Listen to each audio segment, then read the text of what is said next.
Hi! Finished another book. It was another one of my charity book hauls. The Sorrow of the Young Werther by Johann Wolfgang von Goethe. It's it's quite a short book. It's in the form of almost like a diary, a form of letters. Well, the letters to his friend. So it almost looks like it's set out as though it's a diary, but they're letters to his friend. And then towards the end you get the second section, which is the editor of in the story carrying on the story of Werther. It's a story of a young man who falls in love with Lottie, or Lotta, Carlotta, I think her name is Lotta, but she's actually engaged to somebody else, and she eventually marries him. And Werther is absolutely obsessed with her. It's almost like a stalker, because even when she says, "Don't visit me," he visits her, and he's always around. It's the precursor to the romantic era, romanticism, the romantic hero, the tragic romantic hero, who wants to give 1,000 kisses to his love. You know, it's that sort of overblown, over-exaggerated love, and the agonies that he feels because he can't be with her, and this obsession with her that he's got to see her, he's got to be near her. He almost won't take no for an answer. And in the end, he ends up committing suicide. So the sorrows, the letters to his friend are talking about his emotions, how he can't bear to be apart from this girl.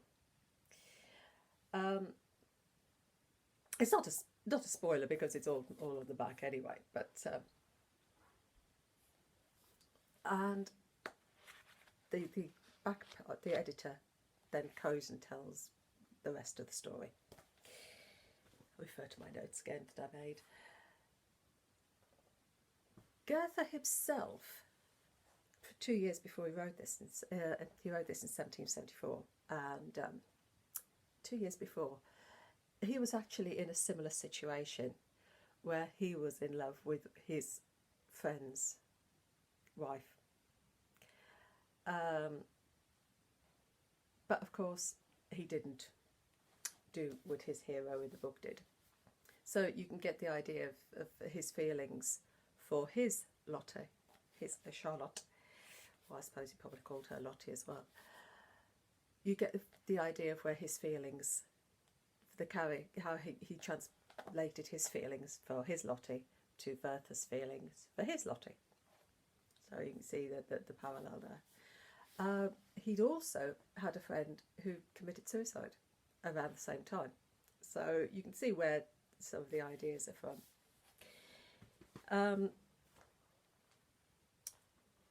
Do you feel, you do some way feel a bit of sympathy for him, because he is so wrapped up in this woman.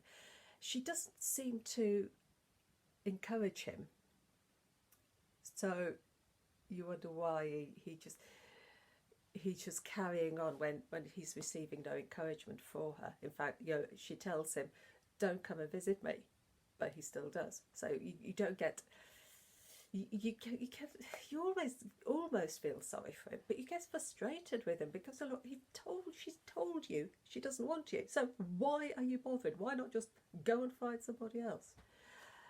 So you get that, but and then he sort of professes undying love for her, but he doesn't respect her enough to follow follow her wishes. So so you feel, do you feel sorry for, you feel sorry because he's driven to the end, that yeah, he's driven to do what he does. But you're so frustrated that, look, just move on. But, you know, I don't know, am I sort of thinking about modern day feelings as opposed to feelings sort of back in the 1700s? I don't know.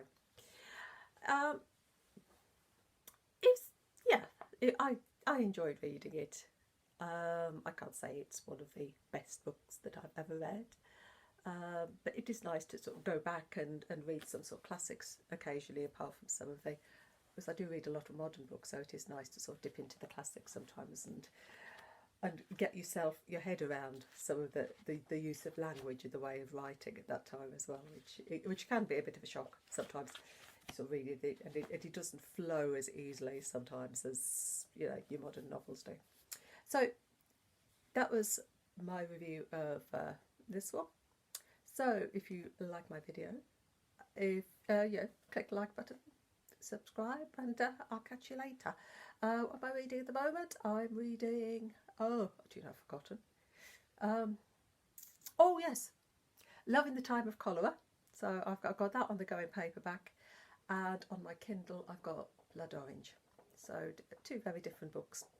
So I will catch you later.